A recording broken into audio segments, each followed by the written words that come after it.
आज आप जैसे बहुत सारे स्टूडेंट अनसर्टेन फील कर रहे हैं अपना फ्यूचर को लेकर, अपने एग्ज़ाम को लेकर कि एग्ज़ाम होंगे भी या नहीं होंगे, होंगे तो हम कैसे पढ़ें और कैसे पढ़ें, और ऊपर से लीगल सोल्यूशन क्या लें जो आपका डिसाइडिंग फैक्टर है आपके एग्ज़ाम का, उसका कोई आसान तरीका। तो इन सब क्वेश्चंस का जवाब मैं आपको इस वीडियो में दूंगी। Hello everyone, this side Nagma, founder of technical guru coaching centre and you are watching TGCC legal. सच ये है कि किसी को भी नहीं पता कि आने वाले टाइम में क्या होगा, कैसे होगा। जो LLB एंट्रेंस एग्ज़ाम है, PU LLB एंट्रेंस है, BHU LLB एंट्रेंस है, MH सेट है एंड क्लैट है, बहुत सारे लो एंट्रेंस एग्ज़ाम है। किसी को नहीं पता कि किस तरीके से एग्ज़ाम को कंडक्ट किया जा सकता है। डेट तो आ गई है ड्यू LLB की, पर श्योरिटी नहीं है कि उस डेट पे एग्ज़ाम होंगे भी या नहीं होंगे। बिकॉज हमें न्यूज़ पे दिख रहा है डेली के 25,000 केसेस, 50,000 केसेस है पूरी इंडिया में। इस सिचुएशन में मुझे नहीं लगता कि एग्ज़ाम हो पाएंगे, बट अगर होंगे तो गवर्नमेंट कुछ प्रिकॉशंस लेके ही करेगी। अब आपको इस चीज़ का ध्यान रखना है कि ये जो लॉकडाउन है, आपको ये गोल्डन टाइम मिला है। गोल्डन टाइम का मतलब अभी आप बाहर की सारी मोहमाया से दूर हैं। अब सोचो, इतना टाइम मिला है तो वो टाइम सबके लिए है, आप जैसे स्टूडेंट के लिए भी है और बाकी स्टूडेंट के लिए भी है। 24 आवर अगर आपके लिए हैं तो वही दूसरे स्टूडेंट के लिए भी है जिसको आपके साथ compete करना है। अब यही टाइम सब लोग अपने फ्यूचर के लिए यूज़ करेंगे, सारे स्टूडेंट अपने फ्यूचर में यूज़ करेंगे। वो टाइम आपको भी मिला है जो बाकी लोगों को मिला है। अब इस टाइम के अकॉर्डिंग मैं आपको बता सकती हूँ कि जो एग्ज़ाम होने वाला है वो बहुत टफ होने वाला है, और मोस्ट प्रोबेबली पेपर भी बहुत डिफ़िकल्ट ही होगा। सो जिसकी प्रिपरेशन अच्छी होगी उसका तो रिज़ल्ट भी अच्छा होगा, और जिसकी प्रिपरेशन वीक है वो अभी भी टाइम है, प्रिपरेशन में बैठ सकते हो। बैठने के लिए आपको डेली के 7 से 8 घंटे मिनिमम देने ही होंगे, जिनकी स्टार्टिंग ही नहीं हुई थी, और जिनकी स्टार्टिंग हो गई थी तो वो इन चीज़ों का ध्यान रखना। अगर तुमने शुरू से इतनी मेहनत की है तो अब शायद कम मेहनत करने से तुम्हारा सिलेक्शन ना रुक जाए। ड्यू LLB एंट्रेंस या कोई भी लॉ एंट्रेंस एग्ज़ाम इतना टफ नहीं होता जितने बाकी कॉम्पिटिटिव एग्ज़ाम होते हैं, पर इसको इतना लाइट लेके भी मत चलना कि वो एग्ज़ाम ही आपको लाइट ले ले। अब पढ़ने का तरीका कैसे होगा, पढ़ाई कैसे होगी। अपने अंदर एक ज़िद को डेवलप करो। ज़िद कैसी होनी चाहिए, या तो करो या तो मरो, या फिर इस जो आपने चूज़ किया है कि मुझे एग्ज़ाम देना है तो इसको चूज़ करो कि हमें देना ही देना है और सिलेक्शन चाहिए। या तो फिर ऐसे चूज़ करो कि बस अब नहीं देना मुझे, तो मैं अपना टाइम वेस्ट ना करूँ, जो मेरा मन करेगा वो करूँ। अब अब आपने जो जिद डेवलप की है इसको तोड़ने के लिए भी बहुत सारे लोग आएंगे। लाइक मम्मी आपको बुलाएंगे किसी काम के लिए, पापा बुलाएंगे, रिलेटिव कुछ ना कुछ बोल जाएंगे, घर की टेंशन इतनी सारी होगी, व्हाट्सएप बुलाएगा, फेसबुक बुलाएगा, इंस्टा बुलाएगा, ट्विटर बुलाएगा, बहुत सारी चीज़ें आपको बुलाएंगी कि आपके बिना वो काम नहीं हो सकता। बट इतना ध्यान रखना, आज के टाइम में ये चीज़ें सारी जो है ये टेम्परेरी है, परमानेंट नहीं है। तो अपने लिए परमानेंट रहना है, आपको परमानेंट चीज़ों पे ध्यान देना है। अब आपको क्या करना है, कंटिन्यूटी देनी है अपने काम में। जो आप पढ़ने के लिए सोच के बैठे हो, जिन्होंने डिसाइड अभी कर लिया है कि हमें एंट्रेंस देना ही नहीं है, वो आप वीडियो अभी के अभी यहीं छोड़ दो, आगे मत देखो। और जिन्होंने एंट्रेंस देना है, मैं आपको ये बताती हूँ कि आपको पढ़ना किस तरीके से है। फर्स्ट ऑफ ऑल आपको कंटिन्यूटी देनी होगी, कंसिस्टेंसी होनी चाहिए। लाइक मैं बताती हूँ पढ़ने का तरीका क्या होगा। आप अपना जो शेड्यूल बनाओगे उसमें 2 घंटे का टाइम आप दोगे, 2 घंटे का टाइम आप सबसे हार्ड सब्जेक्ट को दोगे। उसके बाद आपका क्या होगा, माइंड बहुत दर्द करने लगेगा, कहेगा कि बस अब इससे ज़्यादा नहीं पढ़ सकते। उस टाइम आपको क्या करना है, 2 घंटे के लिए और इजी सब्जेक्ट को उठाना है। इजी सब्जेक्ट जो आपको सबसे इजी लगता है उसको पढ़ना है, जिसमें मज़ा आता है आपको। उसके बाद आपका माइंड फिर से आपको बोलेगा बस भाई अब 4 घंटे हो गए, इससे ज़्यादा नहीं पढ़ सकता। आपका मन करेगा यूट्यूब चलाने का। आई सजेस्ट यूट्यूब चलाओ। यूट्यूब पे जाके सर्च क्या करना है वो मैं आपको बताऊंगी। यूट्यूब पे जाके सर्च करो कॉन्स्टिट्यूशन ऑफ इंडिया, जो आपके लिए बहुत इंपॉर्टेंट है। कॉन्स्टिट्यूशन ऑफ इंडिया की सीरीज़ जो 10 पार्ट में है, मैं आपको लिंक इसका डिस्क्रिप्शन में भी दे दूँगी। आप ये 10 पार्ट की सीरीज़ आपको बहुत अच्छे से देखनी है। डेली के 30 से 40 मिनट आपको उसको देने हैं। एक एक पॉइंट को अच्छे से सुनना है, और जो इम्पोर्टेंट लगेगा उसको लिखना भी है। ये है आपका मूवी देखने का तरीका जब हम थक जाते हैं बुक से ना। अब आप बहुत ज़्यादा टायर्ड हो चुके हैं, अब बस 5 घंटे दे दिए, इससे ज़्यादा अब नहीं हो सकता, अब मेरा उठने का मन है। थोड़ी देर बैठो, जो आपको पसंद है वो करो। कॉमेडी मूवीज़ देखनी है, कॉमेडी देखो। बाहर घूम के आना है, बाहर घूम के आओ। आधे घंटे का टारगेट लेके चलना। उसके बाद वापस आओ और फिर से बैठो।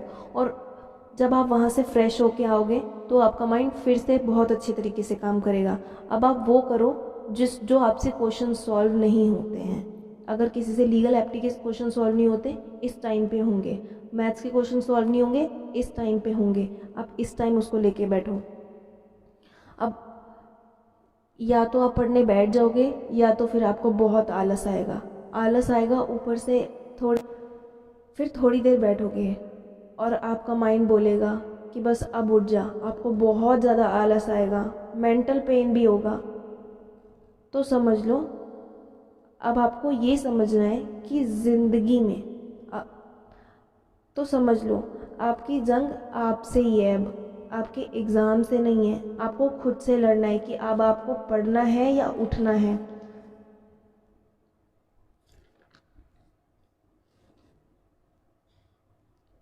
बस मेहनत इतनी करना कि खुद के मन से आवाज़ आए कि हमने मेहनत तो की है। सिलेक्शन होना ना होना वो अलग बात है। आपके माइंड में, आपके दिल में कोई गिल्ट रह गई कि मैं मेहनत नहीं कर पाएगा, वो लॉन्ग टाइम तक रहती है। तो इससे अच्छा अभी इस टाइम को परमानेंटली यूज़ किया जाए, टेम्परेरी ना यूज़ करके। अभी भी आपका मन नहीं कर रहा पढ़ने का तो अपने पापा को देखो, मम्मी को देखो, उनके कुछ एम थे, उन्होंने उस एम को छोड़ा और आपके ऊपर इन्वेस्टमेंट कर रहे हैं। वो पैसे लगा रहे हैं आपके ऊपर। कितनी मुश्किल से अर्न किए जाते हैं वो पैसे, उनके बारे में सोचो। अब मैं आपको ये बताऊंगी कि आपने कितना टाइम पढ़ना है, ये तो मैंने बता दिया। अब मैं बताऊंगी कि पढ़ना किस टाइम है और किस तरीके से है। फर्स्ट ऑफ ऑल, आपको मॉर्निंग में शुरू करना है अपना सिलेबस। जो मॉर्निंग का सिलेबस है वो थ्योरेटिकल सब्जेक्ट होना चाहिए। और रात को अपना शेड्यूल बना के सोना। शेड्यूल बनाओगे, मॉर्निंग में उठोगे, स्टार्ट हो जाओगे। और वो जो शेड्यूल होगा अपने बॉयफ्रेंड या गर्लफ्रेंड को व्हाट्सएप करना, जिससे वो आपको डिस्टर्ब करने से पहले भी 10 बार सोचे, अगर अच्छे होंगे तो। और जिनके बॉयफ्रेंड गर्लफ्रेंड नहीं है, वो अच्छे बच्चे हैं, आप अपना शेड्यूल अपने पेरेंट्स को व्हाट्सएप करना। क्योंकि अगर हम किसी को अपने वर्ड्स देते हैं तो हम कोशिश करते हैं कि जितना हम कर सकें उतना करते हैं। 80% तो आपको कम से कम अपना शेड्यूल फॉलो करना ही है। और इतना ध्यान रखो, फोकस करो खुद के ऊपर। फोकस करो कि क्या आपने पढ़ना है। खुद में ही मोटिवेट रहो। और ये मत देखना कि दूसरे क्या पढ़ रहे हैं। अगर दूसरे का देखने जाओगे तो खुद का कम लगेगा। इससे अच्छा जो पढ़ो ना, बहुत अच्छे से पढ़ना और कोशिश करना कीवर्ड्स का यूज़ करो। अब पढ़ने के लिए आपको क्या चाहिए? पढ़ने के सिर्फ 2 ही तरीके। मॉर्निंग में ये चीज़ करना, इवनिंग का अपना टाइम बनाना कि आप गाने सुनते सुनते पढ़ सको। मैथ्स उस टाइम उठाना इवनिंग के टाइम पे। तो शेड्यूल अपना थोड़ा ऐसा बनाना जैसे आपकी बॉडी आपको एडजस्ट कर सके। कुछ लोगों की जो बॉडी है वो नाइट में बोलती है पढ़ने के लिए, तो नाइट कभी भी अच्छा टाइम नहीं होता। अपनी बॉडी के अकॉर्डिंग अपने टाइम को एडजस्ट करना। लाइक अगर आपको दोपहर में नींद आती है तो दोपहर में अपना 1 घंटा सोने के लिए बनाना उस शेड्यूल में। अब मैं आपको बहुत इम्पॉर्टेंट बात बताऊंगी। पढ़ने के ना सिर्फ 2 ही तरीके होते हैं, या तो आप स्मार्ट वर्क कर लो या तो आप हार्ड वर्क कर लो। स्मार्ट वर्क और हार्ड वर्क। हार्ड वर्क का मतलब ये है कि आपको थॉरली एक एक चीज़ को पढ़ना है। और स्मार्ट वर्क वो है कि आप डिसाइड कर लो कि हमारे एग्जामिनर हमसे क्या चाह रहे हैं, हमसे क्या पूछना चाह रहे हैं, किस टाइप के क्वेश्चन दे रहे हैं। इन सब क्वेश्चंस के जवाब आपको मिलेंगे प्रीवियस ईयर्स के क्वेश्चन पेपर्स में। तो अपना प्रीवियस ईयर्स को उठाओ, अपना प्रीवियस ईयर उठाओ और रिपीटेड क्वेश्चन को देखो। उसमें बहुत सारे क्वेश्चन रिपीटेड होते हैं, तो कम से कम 10 साल के यानी कि 10 ईयर तो कम से कम सॉल्व करो। इसका मतलब ये है कम टाइम में आपको ज़्यादा से ज़्यादा मार्क्स मिलेंगे। और उसको ज़्यादा से ज़्यादा मतलब कि ट्राई टू राइट एवरीथिंग। आप कोशिश करो कि ज़्यादा से ज़्यादा चीज़ों को लिख सको। 1 वर्ड मेथड यूज़ करना है। लाइक आपने कोई चीज़ पढ़ी है, उसका एक वर्ड आपको याद है तो आपको पूरा पैराग्राफ याद आ जाता है। तो अगर आप उस कीवर्ड को लिखते हो तो ये कहना साइंटिस्ट का भी है कि अगर आपने कोई चीज़ लिखी है 85% चांसेस है कि वो आपको याद रहेगी रीड करे हुए के कंपेयर में। अब क्या करना है, अब रात हो चुकी है, बस अब क्या है, सोने जाना है। बट एक चीज़ को ध्यान रखो जरा, आपकी मोटिवेट रात होते होते तक पूरी ख़त्म होने वाली है। अब क्या बोलना है अपने दिमाग को, एक बार बस फंडामेंटल राइट पढ़ लो, एक बार DPSP के सेक्शन पढ़ लो, एक बार मैथ्स के फॉर्मूले रिवाइज कर लो, एक बार मुश्किल क्वेश्चन जो मॉर्निंग में नहीं हुए थे उनको सॉल्व कर लो, एक बार साइनोनियम पढ़ लो, एक बार एंटोनियम्स पढ़ लो। और एंड में मैं आपसे सिर्फ इतना ही कहूँगी, मन को काबू करना बहुत बड़ी चीज़ है। जिसने मन को काबू कर लिया वो जीत गया। मन पर काबू करना आज की लाइफ में एक टास्क बन चुका है। कभी फ़ोन, कभी टेलीविज़न, कभी फेसबुक, कभी व्हाट्सएप, कभी इंस्टा, कभी टेलीग्राम, ये सब चीज़ें हमें चिल्ला चिल्ला कर बुलाती हैं। बट जिसने मन पर काबू कर लिया उसकी विजय ही है। तो अभी भी टाइम है, कंट्रोल करो उसको और पढ़ने में फिर से वापस लग जाओ। टेम्परेरी और परमानेंट ये आपकी चॉइस है, जो आप चूज़ करोगे आप उसके साथ जाओ। होपफुली ये सारी ट्रिक्स आपके लिए बहुत हेल्पफुल रहेगी। आई होप आप मोटिवेट हुए होंगे मेरी वीडियो से। एंड मुझे भी थोड़ा सा अप्रिसिएशन देना अपना, मेरे चैनल को सब्सक्राइब करके, लाइक करके, कमेंट करके and share with your friend. ये नाइट की जो वीडियोस होती हैं ये सोने से पहले इसलिए मिलती हैं कि आप मॉर्निंग में मोटिवेट रह सकें। तो ये वीडियो सिर्फ तब के लिए नहीं है जब तक आप सुन रहे हैं। आप इस वीडियो को दिमाग में रखना, अपनी ज़िद को दिमाग में रखना और उस पर काम करना शुरू करना।